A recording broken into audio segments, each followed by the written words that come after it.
Muito bom estar com os queridos aqui, celebrando, cultuando ao Senhor, fazendo parte da família de Deus. Este mês de maio é um mês que algumas igrejas têm dedicado para pensar um pouco sobre família. E família é algo que sempre fez parte da estratégia de Deus, não só para a proclamação do Evangelho, mas também para manter a chama do Evangelho viva, acesa no coração da sua igreja. E é lamentável percebermos o quanto algumas famílias que outrora os pais haviam sido alcançados pelo Evangelho, haviam sido trazidos para a luz, com o passar do tempo foram afrouxando os laços, e eu vi isto na minha família, quando eu era muito criança. Na minha família macro, na minha família maior, quase todos os meus tios serviam ao Senhor, inclusive na mesma igreja, mas aos poucos o Evangelho foi deixando de ser anunciado dentro das suas casas, e hoje em dia boa parte deles está fora, e os seus filhos, e boa parte assim, está longe dos caminhos do Senhor. E isto é triste de ver o quanto algumas famílias vão perdendo essa perspectiva de gerações, de alcançar gerações, do Evangelho se fazer presente não apenas no seu ambiente familiar, mas pensando nos seus filhos, pensando nos seus netos e pensando em gerações. Eu gostaria de que refletíssemos um pouco sobre isto, olhando aqui as Escrituras, porque a palavra de Deus sempre pensou em alcançar famílias e gerações. O Salmo 78, versículos 3 e 4, coloquei alguns textos aí apenas para agilizar a nossa a pregação, a dinâmica. O Salmo 78, versículo 3 e 4, você pode acompanhar na sua Bíblia também. Diz assim: o que ouvimos e aprendemos, o que nos contaram nossos pais, não o encobriremos a seus filhos. Contaremos à vindoura geração os louvores do Senhor e o seu poder e as maravilhas que fez. Então os louvores do Senhor, o poder de Deus, devem ser contados não só à geração presente, e não apenas aos meus filhos, mas aos filhos dos meus filhos, e que possamos assim espalhar esse Evangelho por toda a terra, e manter vivo o Evangelho no coração dos nossos filhos, e presente no nosso lar, em tudo aquilo que somos, e tudo aquilo que fazemos, para a honra e glória do Senhor, e que cada ação, que cada palavra que saia da nossa boca, que cada decisão, que cada planejamento seja tomado de acordo com a vontade do Senhor, e que os nossos filhos vejam isto, e que a maneira como nós nos portamos no nosso lar possa ser testemunha daquilo que cremos em nosso coração.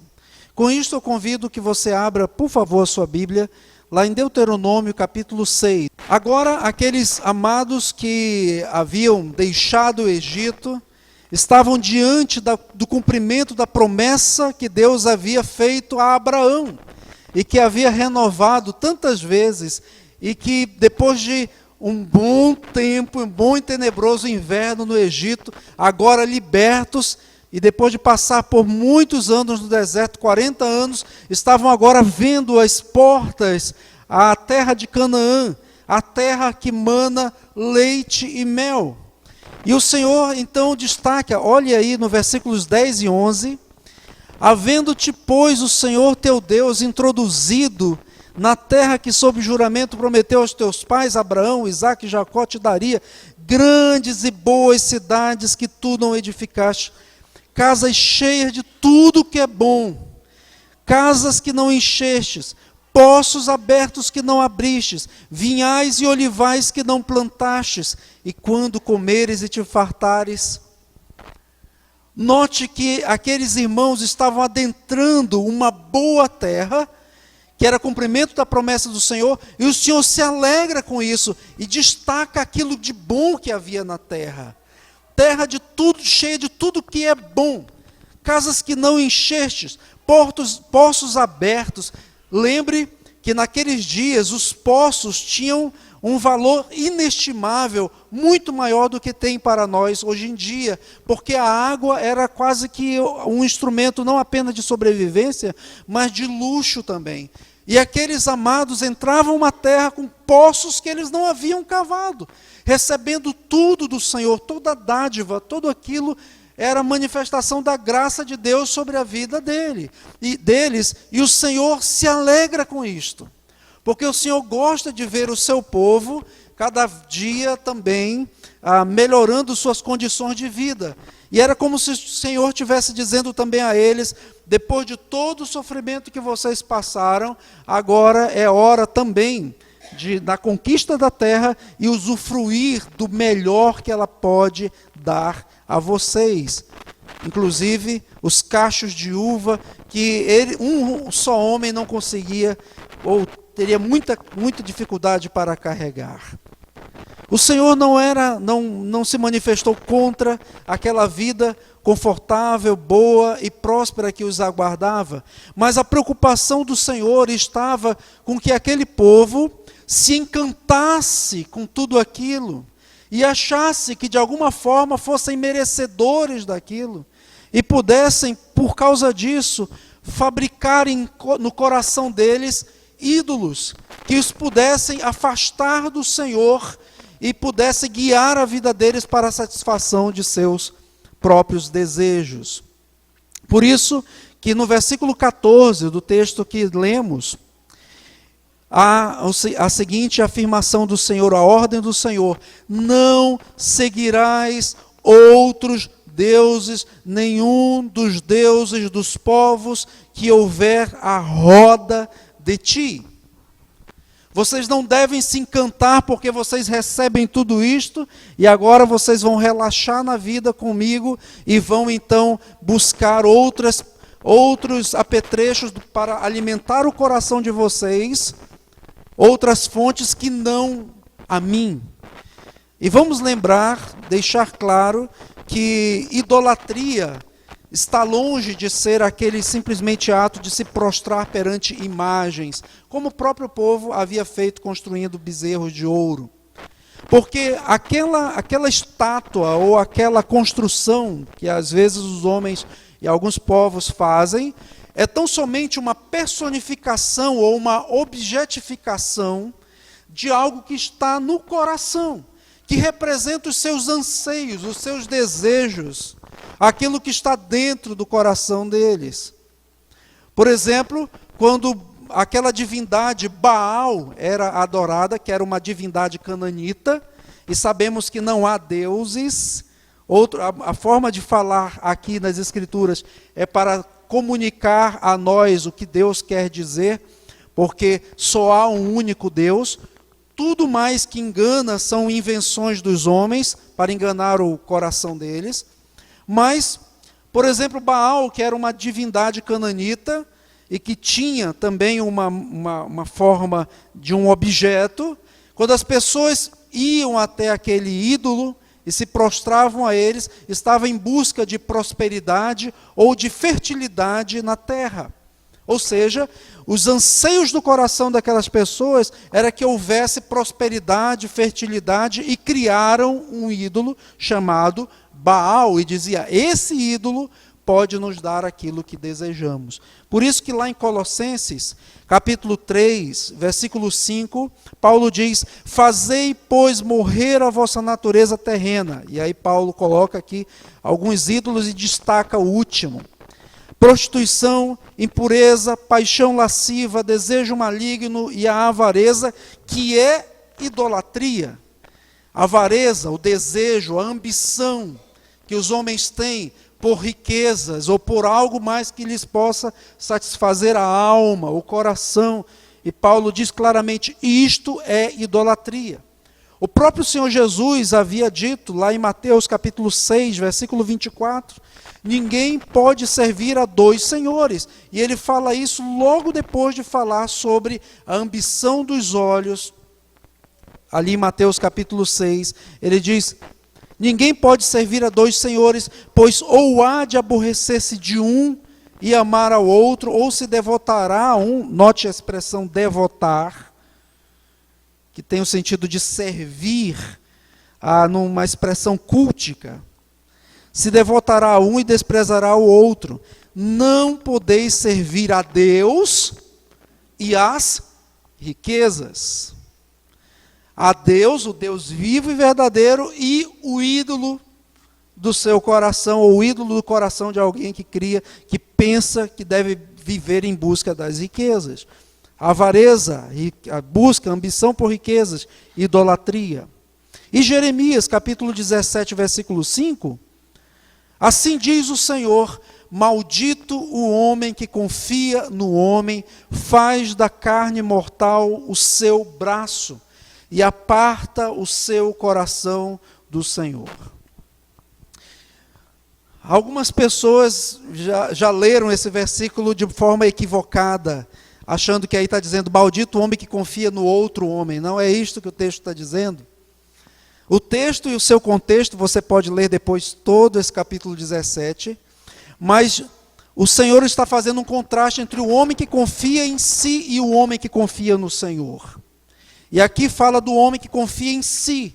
Maldito é o homem que confia no homem, que confia em si mesmo, que faz da carne mortal o seu braço, que acha que as suas conquistas, o seu poder está tão somente relacionado a ele, dentro dele, depende dele.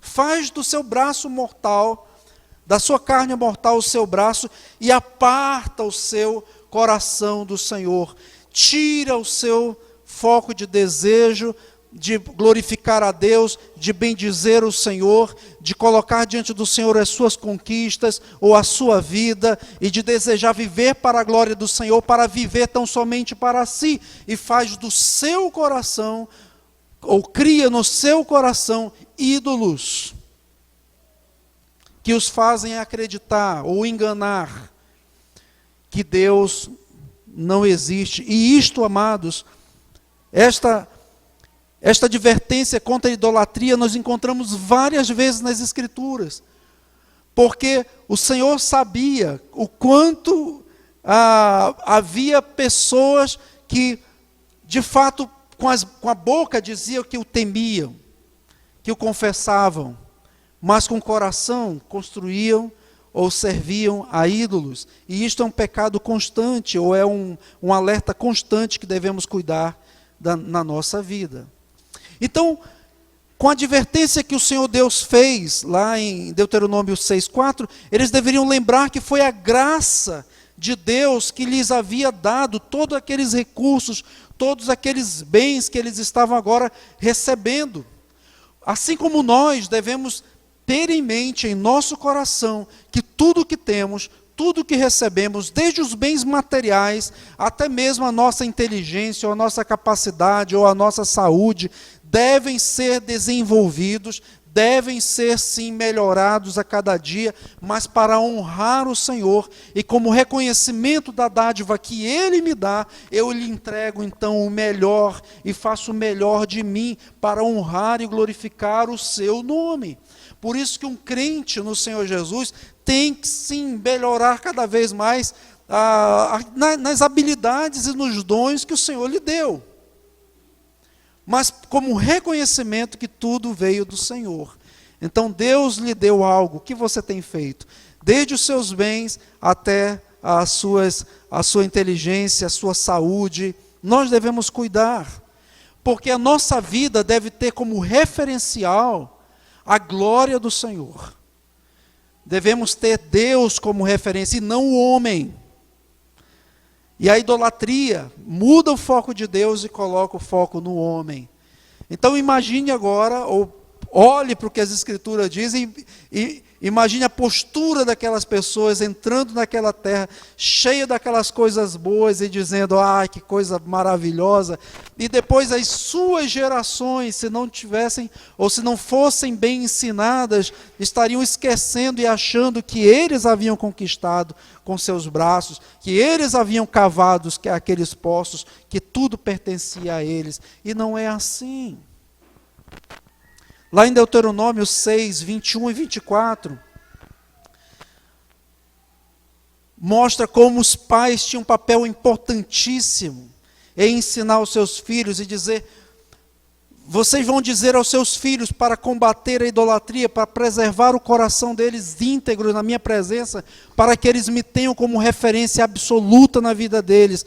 Nós éramos servos de Faraó no Egito, porém o Senhor de lá nos tirou com poderosa mão.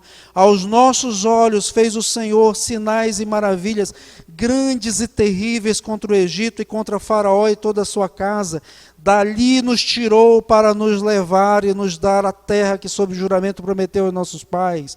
O Senhor nos ordenou cumpríssemos todos esses estatutos e temêssemos o Senhor nosso Deus para o nosso perpétuo bem, para nos guardar em vida como tem feito até hoje. Note como tudo é centrado em Deus. Como os pais deveriam dizer para os seus filhos: meus filhos, tudo que somos, de onde viemos e para onde vamos, pertence tão somente ao Senhor. Nós recebemos. Nós fomos agentes passivos em toda a história. Inclusive, nós acabamos de cantar sobre isto. Cristo fez, Cristo escolheu, Cristo dá. Nossa vida pertence a Ele, para a honra e glória dEle. E tudo é para o louvor da glória dEle. E os pais então deveriam dizer: meu filho, nós estamos aqui usufruindo do bem e do melhor, porque na nossa boca deve haver uma confissão: nós éramos servos de Faraó. E claro que a Bíblia sempre faz o paralelo entre o servo de Faraó, a escravidão do Egito, com a escravidão do pecado. Da mesma forma como hoje a confissão que deve estar na nossa boca deve ser: meu filho, nós viemos de um mundo de pecado, nós viemos de um lamaçal do pecado, nós merecíamos tão somente a desgraça e a ira de Deus, mas o Senhor se apiedou de nós, nos tirou desse lamaçal do pecado, nos trouxe para o reino do Filho do seu amor, e nós recebemos tudo isso gratuitamente, de maneira que tudo aquilo que eu olho ao meu redor e que eu posso usufruir e que tem sido uma bênção para mim, vem porque veio das mãos do Senhor. E tanto as coisas que Ele pode me dar, como naquele momento ali, a manifestação daquela graça bendita, dos poços, dos bens, das casas que não edificaram, dos vinhais, dos olivais, de toda aquela prosperidade, quanto também as situações difíceis que o Senhor Deus envia sobre nós para amadurecer a nossa fé, para fortalecer o nosso coração. As provas, tudo vem do Senhor. Porque nós éramos de lá, mas o Senhor nos tirou, o Senhor fez sinais e maravilhas no Egito, o Senhor nos tirou dali, o Senhor nos trouxe para cá, o Senhor cumpre as suas promessas, o Senhor então nos ordenou para que buscássemos a Ele, o temêssemos, e isto, meus filhos, é para o nosso perpétuo bem. Você quer continuar tendo uma vida diante do Senhor, uma vida abençoada e alegre, feliz diante do Senhor? Obedeça-lhe o Senhor e olhe de onde você veio, de onde Ele tirou e o que Ele fez por você. Esse testemunho humilde deveria permear a vida deles, humilde no reconhecimento de que Deus é tudo e de que eles não eram nada. Mas como manter essa chama, essa instrução acesa no coração deles, diante de tantos apelos, para que seguissem os seus próprios corações, para seguirem os seus próprios desejos, suas próprias vontades, para se curvarem na prática a outros ídolos. Como manter essa instrução, aqui eu mencionei anteriormente, viva? Em primeiro lugar, seguindo e obedecendo os estatutos e os juízos do Senhor. Lá em Deuteronômio 6:1, diz: estes, pois, são os mandamentos e os estatutos e os juízos que mandou o Senhor teu Deus se te ensinassem, para que para que os cumprisses na terra que passas a possuir. Os mandamentos, os estatutos e os juízos de Deus para o nosso bem, para que Ele pudesse nortear a nossa vida. Eu achei interessante o testemunho de uma pessoa numa introdução de um livro, eu coloquei aqui, chamado Maurício Zagari. Ele diz assim: aos olhos do autossuficiente homem pós-moderno, e esse aqui não era um livro dito como evangélico, vamos dizer assim, mas por isso mesmo que eu achei interessante o que esse homem escreveu. Aos olhos do autossuficiente homem pós-moderno, o decálogo parece ser uma castradora e anacrônica lista de proibições estabelecidas por um Deus estraga-prazeres, tirânico e mandão.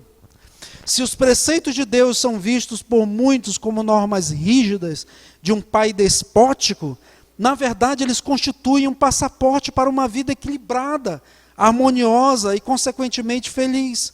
Os 10 mandamentos são uma demonstração de um pai gentil, carinhoso e devotado. Essa pessoa, ela não está, claro que o interesse dela era de uma vida equilibrada, boa e tão somente centrada.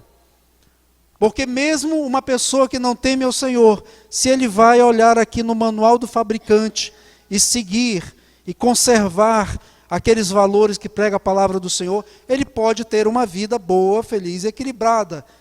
Não significa dizer que será salvo, porque isso é a graça do Senhor que faz. Mas isso nos faz pensar exatamente naquilo que a palavra do Senhor disse no versículo de número 24 do capítulo 6. Meus filhos, isso era para guardar a nossa vida no perpétuo bem. Para que a nossa vida seja uma vida boa diante do Senhor e diante dos homens. Então os juízos, os estatutos do Senhor nos foram deixados para a nossa felicidade, para que nos portemos neste mundo de maneira sábia.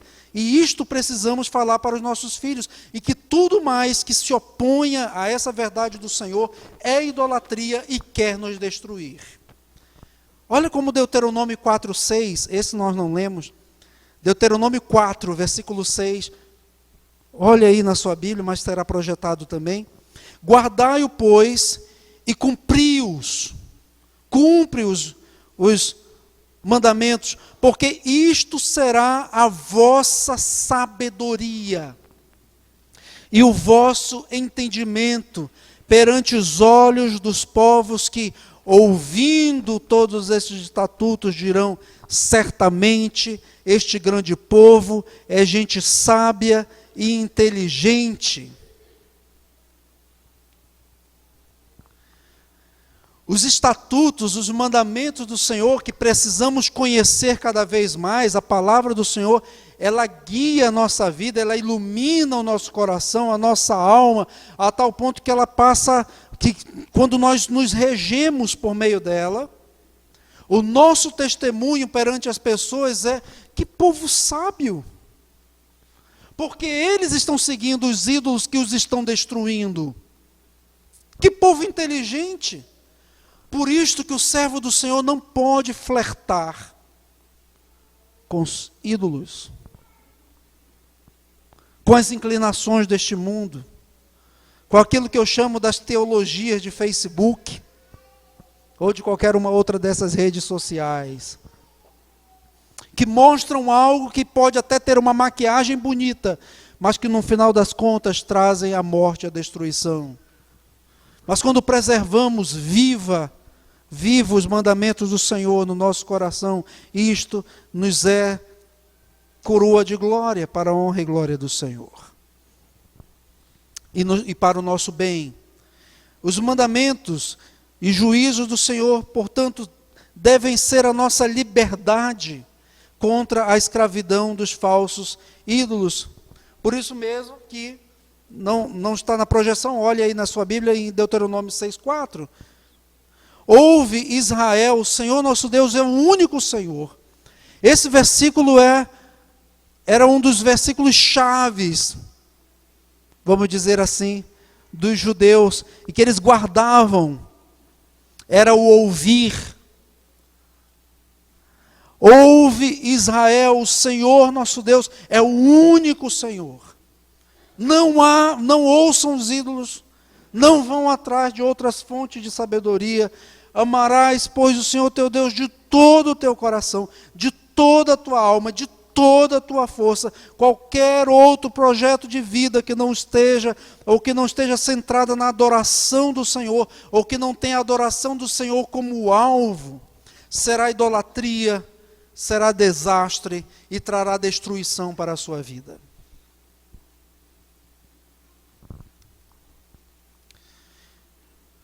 E como nós podemos então construir famílias que possam se fortalecer, além de, claro, ter a palavra do Senhor bem próxima a nós, dentro de nós, os juízos e estatutos do Senhor, assumindo a nossa missão de pais. Claro que aqui o foco central é com os adultos, com os pais. Deuteronômio 6, de 6 a 9. Estas palavras que hoje te ordeno estarão no teu coração. Tu as inculcarás a teus filhos, e dela falarás assentado em tua casa e andando pelo caminho, e ao deitar-te, ao levantar-te, também as atarás como sinal na tua mão, e te serão por frontal entre os olhos, e as escreverás nos umbrais da tua casa e nas tuas portas. E aqui, claro, os pais são os responsáveis por educar os seus filhos, por lhes ensinar a ver o mundo com os óculos de Deus. Os pais não são, como diz algumas ciências modernas, facilitadores, ou pessoas que vão ajudar tão somente seus filhos a descobrirem qual é o melhor caminho para a vida deles. Não! A Bíblia é propositiva. Ela diz que nós precisamos ensinar e dizer para eles o que eles têm que fazer. Nós somos os educadores. Cabe aos pais, cabe a nós a tarefa de salvaguardar os nossos filhos neste maravilhoso mundo, mas que ao mesmo tempo é cercado de ídolos. E a estratégia do Senhor não é colocá-los numa redoma, mas é de ensiná-los a trilhar os caminhos do Senhor. E para isto, era preciso que a palavra estivesse em primeiro lugar no coração dos pais. Olha o versículo 6 novamente. Estas palavras que hoje te ordeno, estarão no teu coração. Em primeiro lugar, é preciso crer no que eu quero que meus filhos aprendam. Eu preciso crer que aquilo é verdadeiro, verdade na minha vida. E meus filhos precisam ver que o Evangelho faz toda a diferença na minha vida, no meu linguajar. O coração, hoje em dia, a nossa sociedade relaciona o coração às emoções. O coração, ele tem a ver com inclinação, com disposição, mas, sobretudo, para as Escrituras, coração é o centro da vontade do homem. A maneira como eu ajo, a maneira como eu penso, a maneira como eu planejo algo, o que sai da minha boca, as minhas atitudes, as minhas ações, revelam o que está no meu centro de comando, no meu coração. Tanto é que alguém pode dizer algo com a mente, falar algo com a mente e dizer, eu creio nisto. Mas se as suas atitudes demonstram o contrário, as suas atitudes estão dizendo o que de fato está no coração. O que eu acredito de fato se fará visível na minha vida. Por isso que o foco do coração, o foco da missão dos pais nunca deve ser na mudança de comportamento dos seus filhos. Mas na mudança do coração, na transformação do coração. Assim como nós. Não adianta você querer mudar o seu comportamento, ou mudar, sair, deixar um vício, abandonar, pensando numa mudança de comportamento, ou de uma programação, chame ela de neurolinguística, ou de o que quer que seja, porque isso não funciona. Pode até funcionar por algum tempo, tipo Super Nanny. Tipo Super Nanny, porque o que a Super Nanny ensina não é o que a Bíblia ensina. A Bíblia foca no coração. O comportamento vem como consequência o bom comportamento vem como consequência de um coração transformado. Por isso que o Senhor Deus diz: as palavras que hoje te ordeno estarão no teu coração. Olha o próprio Senhor Jesus falando em Lucas 6,45. O homem bom, do bom tesouro do coração tira o bem. Do mal tesouro tira o mal. Porque, vocês podem ler aí, a boca fala do que está cheio o coração. O que sai da boca revela, as atitudes revelam o coração. O que os fariseus faziam era mudar o comportamento. E Jesus dizia: vocês são hipócritas. Porque vocês demonstram algo, vocês gostam de orar em pé nas praças para serem vistos pelos homens, para que as pessoas olhem e digam assim: que homem de Deus orando aqui em pé na praça, esse é um homem abençoado. E aí Jesus dizia: vocês já receberam a recompensa de vocês, não era receber o louvor dos homens? Então pronto, já estão pagos. Mas Jesus diz: vocês não sejam como esses hipócritas. Coloque-se diante do Senhor, vai lá, fecha a porta do teu quarto, se coloca lá de joelhos e ora ao Senhor. Porque o teu Pai sabe como está o teu coração, e Ele sabe o que precisa ser transformado nesse coração. Caso contrário, é hipocrisia. Os fariseus agiam de uma maneira externamente, mas eram outra internamente. E no final das contas, quando agiam conforme o coração deles, se revelava a podridão da vida deles. Mas quando nós estamos convictos da obra que Cristo faz em nossa vida, e fez em nossa vida, nós temos o prazer de transmitir aos nossos filhos, nós temos aquele santo temor no coração, de dizer: Senhor, será que eu vou conseguir passar o bastão da fé aos meus filhos? Como eu devo fazer isto? Isto só um verdadeiro crente tem, essa crise.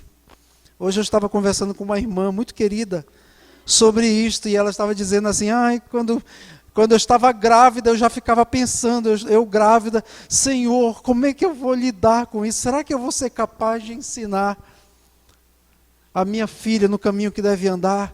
Eu falei para ela: olha, essa crise tem os verdadeiros servos do Senhor.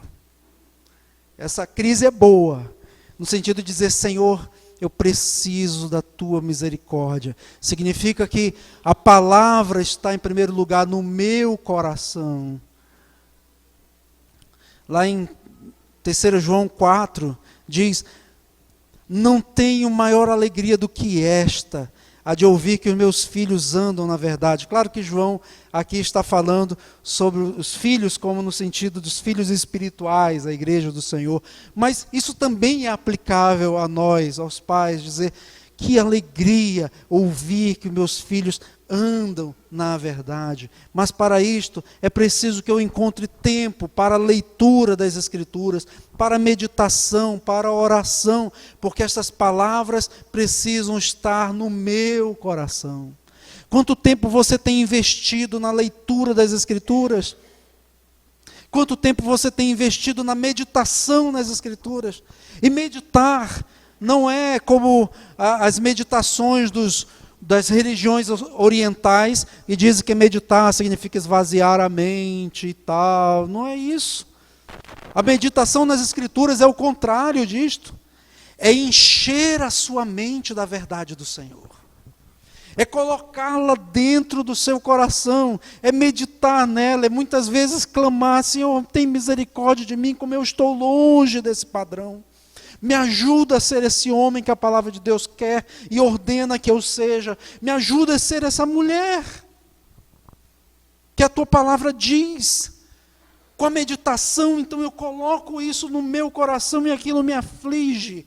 Mas depois da meditação, da aflição, da leitura nas Escrituras e da oração, a paz que excede a todo entendimento fala ao meu coração e diz: meu filho, eu estou contigo. Colocar dentro do coração é isto. E isto nós não vamos conseguir só vindo aos cultos aqui, por mais que isto seja necessário e claro, é um mandamento do Senhor, não deixar de congregar, mas é muito mais do que isso, é lá, no nosso dia a dia. As palavras que hoje te ordeno devem estar no teu coração. Se você não acreditar no que você quer ensinar para os seus filhos não acreditarão também, e eles deverão ver isto na sua vida. Segundo lugar, a palavra do Senhor diz: tu inculcarás aos teus filhos. Acho que é o segundo. Tu inculcarás aos teus filhos. Como eu já falei, a responsabilidade... Não, depois. A responsabilidade é nossa como pais, claro. Agora é a hora de transmitir aquilo que cremos, aquilo que acreditamos, aquilo que move o nosso coração. Ou seja, aplicar a palavra de Deus aos meus filhos nos mais variados desafios que eles enfrentam e que nós enfrentamos como família.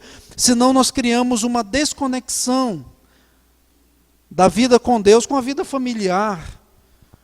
Nós não podemos ter famílias apenas que vêm como família adorar a Deus neste lugar. E isto é necessário, como eu já falei, seguindo inclusive a palavra do Senhor. Mas na minha casa, o meu Deus tem que ser adorado também. Aquilo que eu sou em casa deve ser reflexo daquilo que eu creio. Eu achei interessante o comentário que Matthew Henry fala sobre esse texto que nós lemos. Eu coloquei aqui. Aqueles que amam o Senhor devem fazer de tudo o que puderem para atrair a Ele as afeições de seus filhos. Querer que os seus filhos o amem, ou amem o Senhor assim como eles amam. Se você ama, se você crê, você faz isto. Eu já vi gente até fazendo isso com time de futebol. Tem gente que gosta até do Flamengo, e aí pega, aí quando o filho está ali na maternidade, já traz até aquela roupinha de maternidade lá, com um símbolozinho lá, porque gosta.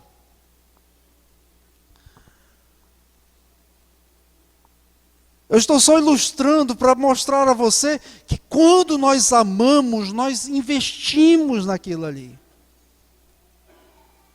A pergunta é o quanto eu amo o Senhor. O quanto Deus arde no meu coração. O quanto eu desejo que meu filho tenha as suas afeições devotadas ao Deus que eu creio.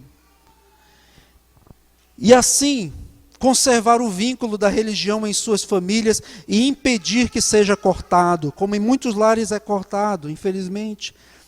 Porque alguns pais pensam assim: eu amo o Senhor, eu me converti ao Senhor, quer dizer, Deus me trouxe das trevas para a sua maravilhosa luz, e desenvolve essa espiritualidade ou essa vida com Deus com a sua esposa. Mas os seus filhos, depois que vão querendo se distanciar, eles pensam assim: eu não quero forçá-los, eu não quero constrangê-los, eu quero que eles venham espontaneamente, assim como um dia eu vim, e etc. E uma vez conversando com alguns desses pais que têm esse tipo de mentalidade, que tinham esse tipo de mentalidade, eu lhes confrontei assim: como é que você você já levou seu filho para tomar uma vacina? Seu filho gosta de tomar injeção? Ele gosta de fazer exame de sangue? A minha filha menor não gosta.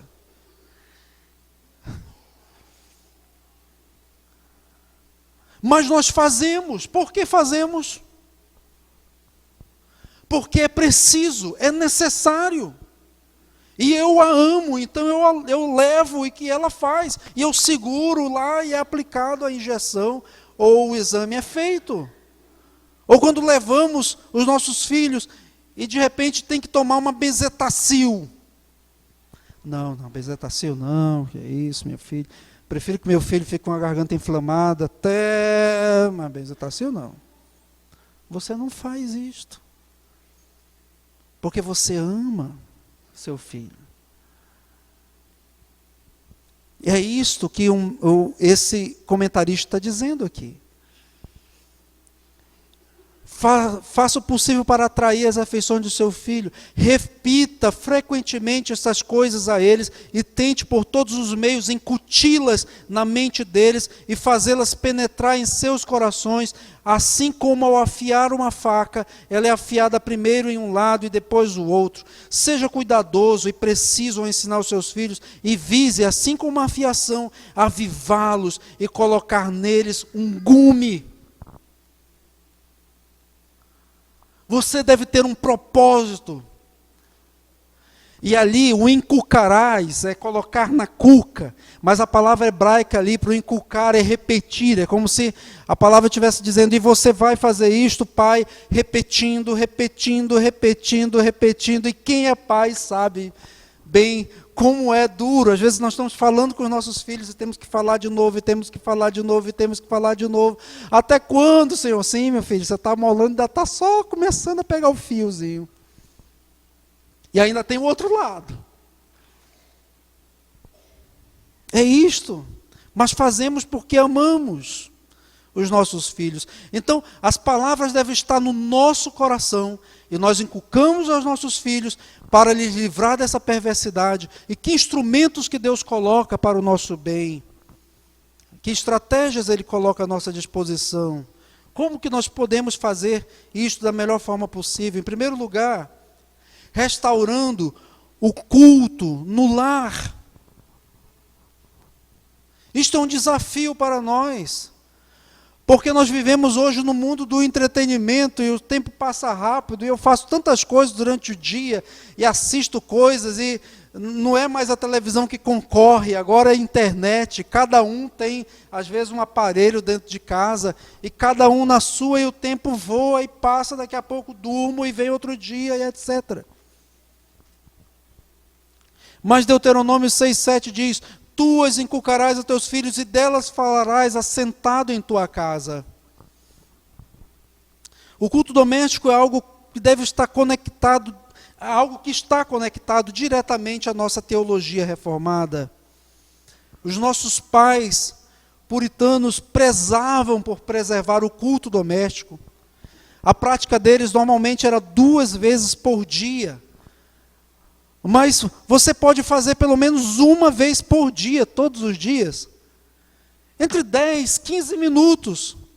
O que vai acontecer ali? Você vai ler, você vai orar, você vai ler a palavra e vai cantar com a sua família. Você, pai, vai ser o sacerdote da sua casa, o pastor da sua esposa, o pastor dos seus filhos. Você vai sentar com eles ali e abrir a palavra do Senhor. E você pode usar um bom livro de meditação que você preparou anteriormente, leu, se preparou, ou uma meditação que você fez na sua devocional pela manhã ou pela tarde. O horário é com você, mas você deve buscar aquele tempo de desenvolver isto no lar e que aquilo se torne um hábito. O momento que você vai falar assentado na casa. É interessante como Abraão fez isso com seus filhos. Abraão já era um senhor de muita idade, mas a palavra do Senhor diz lá em Gênesis 18, 19, porque eu o escolhi, falando de Abraão, e para que ordene aos seus filhos e a sua casa depois dele. Note que é sempre gerações. Seus filhos e a casa depois dele, a fim de que guardem o caminho do Senhor e pratiquem a justiça e o juízo. Então Abraão tinha essa missão dada pelo Senhor, que ele ensinasse os seus filhos, que eles ordenassem os seus filhos, depois a sua geração, para que preservassem, para que guardassem, para que andassem no caminho do Senhor, e que este caminhar com o Senhor se manifestasse em prática de justiça e de juízo. E é interessante, novamente, Matthew Henry, comentando esse texto, ele diz: considere isto como uma parte brilhante do caráter e do exemplo de Abraão. Ele não somente orava com a sua família, mas também os ensinava como um homem de conhecimento, ou melhor, os ordenava como um homem de autoridade, e era profeta e rei, além de sacerdote na sua própria casa. Esse chamado dos ofícios de Cristo, profeta, sacerdote e rei, era assim que os nossos irmãos, os nossos pais puritanos do passado aplicavam estes ofícios ao chefe da família, ao chefe da casa, fazendo o mesmo paralelo lá da igreja como a noiva de Cristo e o marido como o Cristo. Então, os ofícios. O marido deve ser aquele que ensina as Escrituras, como um sacerdote, que intercede pela sua família, que ensina as Escrituras. Deve, em algumas ocasiões, agir como profeta, como aquele que chama a atenção dos seus filhos às Escrituras, ou até mesmo pastoreando com amor a sua esposa às Escrituras e dizendo: meu bem, a palavra de Deus diz isso. Ou falando para os seus filhos e os exortando, como o profeta fazia. E rei, porque ele é o protetor, ele é o provedor, ele é o cuidador da sua casa, ele é o líder da sua casa. Você sabe aquela expressão, a casa do homem é o seu castelo? Está em consonância com isso aqui, com a teologia no que diz respeito a o homem ser o rei realmente da sua casa, o líder da sua casa, o protetor, o guardião das suas filhas. Ninguém toca nas minhas filhas, porque elas têm um pai que as guarda. O cuidador, aquele que protege a sua esposa, como a parte mais frágil, porque aqui tem um homem que as protege e cuida, assim como o rei que estava à frente no campo de batalha. Profeta, sacerdote e rei, isso daria um estudo para uma outra ocasião. Mas aqui é esse culto, esse ensino diário, regular, o momento para a família ler as Escrituras, orar, o momento para o pai de família exercer a sua autoridade diante da sua família. Nós precisamos também restaurar o discipulado no lar. Aliás, tem 2 livros aqui que eu apenas indico para os pais, mas depois eu posso falar um pouco mais, numa outra ocasião, sobre eles, os interessados sobre a questão dos livros para educação de adolescentes e de crianças também. Posso falar depois. Pode passar, amado. É preciso que restauremos o ambiente espiritual no lar. O discipulado, não, volta um pouquinho, acho que passou. Anterior.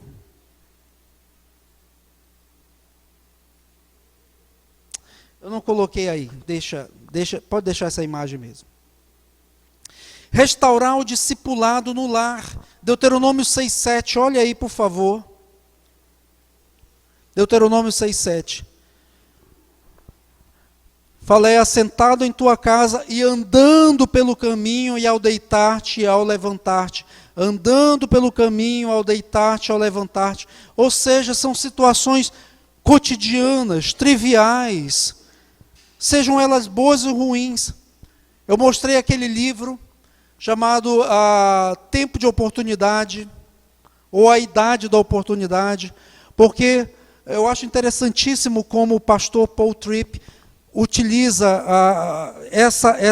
a idade da adolescência, como alguns, às vezes, pensam assim, poxa, que desafios eu tenho, né? Ai, que dificuldades, que problemas. E eu falo sempre para os nossos pais e para mim. Nós temos os desafios desde a mais tenra idade, até os nossos filhos mais velhos, até os adolescentes. Mas nós devemos sempre olhar aquela idade como a idade da oportunidade. O momento que Deus nos dá para ensinar os nossos filhos a guardar os mandamentos do Senhor.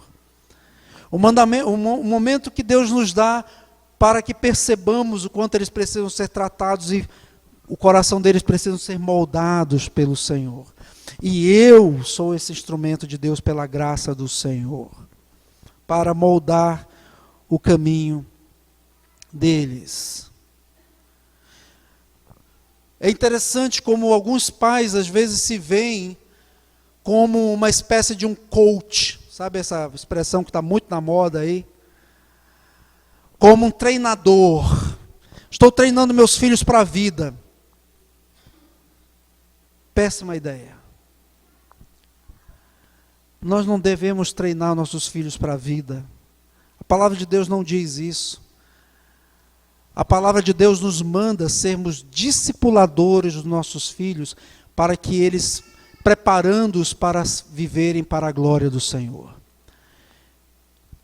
Quando os nossos filhos vivem para a glória do Senhor, eles serão homens de bens, mulheres de bem na sociedade, pessoas justas, trabalhadoras, honestas, pessoas que a sociedade vai usufruir muito delas. Por quê? Porque elas vivem a vida delas para a glória do Senhor. Nós somos chamados para sermos discipuladores dos nossos filhos, não para sermos treinadores. E o nosso objetivo não é prepará-los para a vida, é prepará-los para viverem para a glória do Senhor. Para reavaliarem toda a sua vida sob os mandamentos do Senhor. E com isso nossos filhos não serão preguiçosos, porque a palavra de Deus não permitirá. E eu devo estar atento e ensinando-os, desde as questões simples da casa, até mesmo aqueles grandes desafios que eu tenho quando eu vou dirigir meu carro e vou com a minha filha do meu lado, ou com as minhas filhas, e vou conversando com ela, como é que foi a escola, quais foram as questões que nós vimos, o que precisa ser melhorado, o que precisa ser trabalhado na vida delas. Eu estou discipulando a elas. É nessas questões que a palavra de Deus diz aqui. E por último, e claro, não dá tempo de nós falarmos sobre disciplina, os limites, nem é esse o foco agora, nesse momento. Restaurar, agora sim, restaurar o ambiente espiritual no lar. Só que o texto é Deuteronômio 6, 8 e 9. Olha aí, por favor, na sua Bíblia. Diz assim: também as atarás como sinal na tua mão e te serão por frontal entre os olhos e as escreverás nos umbrais da tua casa e nas tuas portas. Eu li de um comentarista sobre esses instrumentos. Na realidade, o primeiro instrumento aqui no versículo 8 são os filactérios e o segundo são os umbrais, são os mezuzá. São instrumentos como esse aqui, que está aqui.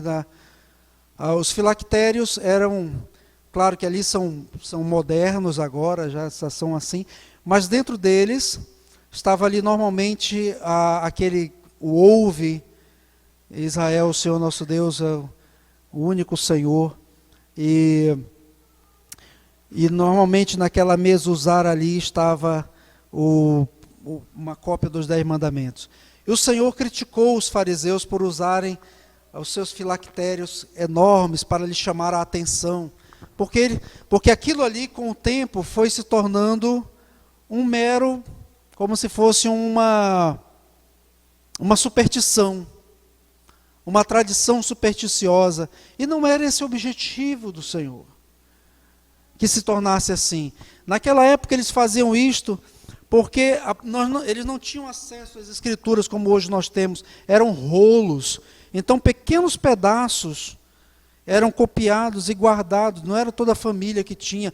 Provavelmente os umbrais naquela época não eram esses como eram colocados aqui, eram às vezes escritas mesmo ali, como há em algumas casas quadros com versículos. Então eram escritos versículos nas paredes naqueles dias.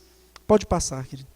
Era escrito ali para que as pessoas lembrassem daqueles mandamentos do Senhor, porque eles não tinham, era algo muito difícil de conseguir uma cópia da lei, mas eles deveriam ter isso no coração deles. Mas o significado maior que está em Deuteronômio 6, 8 e 9, do atar como sinal na tua mão, e serão por frontal ante os teus olhos, eu prefiro olhar na aplicação disto espiritual, que é aquilo que eu faço e aquilo que eu penso deve ser movido pela palavra do Senhor, isto deve estar atado à minha mão, aquilo que eu faço, e deve estar na minha mente, no meu frontal, perante os meus olhos, guiando a minha vida, como se eu tivesse uma lanterna aqui e iluminando o meu caminho.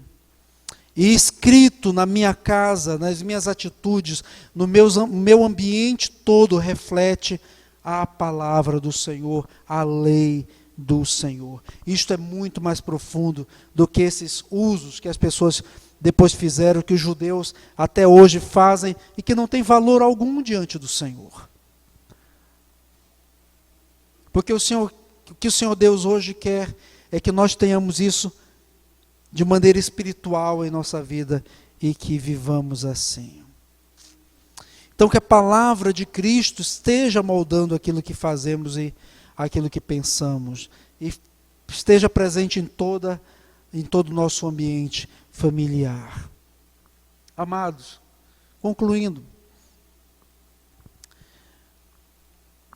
essa nossa mensagem, eu comecei falando dos desafios que temos de preparar os nossos filhos e as nossas famílias, que elas sejam preparadas para combater os ídolos e que Cristo seja manifesto através da vida deles no nosso lar. E é exatamente esse o nosso papel como pais.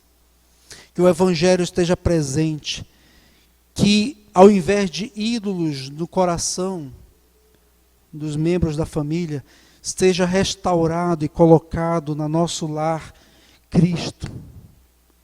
O altar de Cristo esteja ali. A palavra de Deus, que é Cristo, esteja ali, ensinando, presente na vida dos nossos filhos, presente no coração dos pais. E assim nós vamos fortalecer não só nosso lar, a nossa família com a graça do Senhor. Não só nós vamos ensinar os nossos filhos a viverem neste mundo para a glória do Senhor, com os desafios que eles têm, como também estaremos construindo gerações futuras e o reino de Deus cada vez mais se expandindo e a glória de Cristo enchendo toda a terra. Que as nossas famílias, que a sua família seja um instrumento de Deus para isto. Que ela reflita a glória do Senhor. E que Cristo seja o centro do nosso lar. Quando você abre a palavra e lê, Cristo está falando ao seu coração. Ele é a encarnação dos mandamentos do Senhor, de tudo aquilo que nós precisamos para a nossa vida. Amém.